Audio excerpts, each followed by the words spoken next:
ভালোবেসে প্রেমিক প্রেমিকার অবাক করার মতো বহু ঘটনা সংবাদের শিরোনাম হলেও প্রেমিকাকে পেতে প্রেমিকের বিমান ছিনতাইয়ের চেষ্টা এবং অকালে জীবনের মায়াত্যাগ এমন ঘটনা এই দেশে আগে কখনো ঘটেনি। যেমনটা ঘটেছিল 2020 সালের 24 ফেব্রুয়ারি বিমান বাংলাদেশ এয়ারলাইন্সের উড়োজাহাজ ময়ূরপঙ্খীতে। এদিন ঢাকা শাহজালাল আন্তর্জাতিক বিমানবন্দর থেকে বাংলাদেশ বিমান এয়ারলাইন্সের BG-147 উড্ডয়নের পর ম্যাডাম ফুলি খ্যাত নায়িকা শিমলার স্বামী পলাশ আহমেদ বোমা সদৃশ বস্তু ও অস্ত্র দেখিয়ে বিমানটি ছিনতাইয়ের চেষ্টা করেন। উড়োজাহাজ ছিনতাই করতে গিয়ে কমান্ডো অভিযানে নিহত হন পলাশ।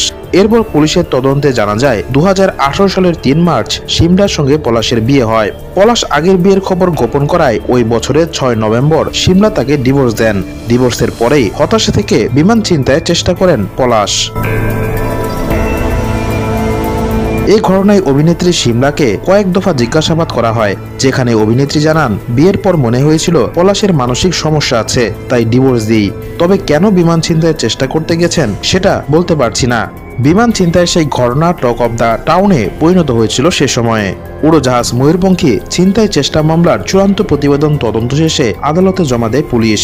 তদন্তে মোট 79 জনের সাক্ষ্য ও বিভিন্ন আলামত পরীক্ষার পর জানা গেছে সাবেক স্ত্রী চিত্রনায়িকা শামসুন নাহার শিমলা ডিভোর্স দেওয়ার পরই হতাশা থেকে বিমান ছিনতাইয়ের নাটক করেন পলাশ। এরপর সময় গড়িয়েছে, শিমলাও তার ব্যক্তিগত জীবনে ব্যস্ত হয়ে পড়েছেন। তবে সম্প্রতি এক সাক্ষাৎকারে সেই ঘটনা নিয়ে আবারও কথা বলতে দেখা গেল ম্যাডাম ফুলি খ্যাত এই অভিনেত্রীকে, যেখানে সেই ঘটনা নিয়ে কিছুটা আক্ষেপই শোনা যায় শিমলার কণ্ঠে।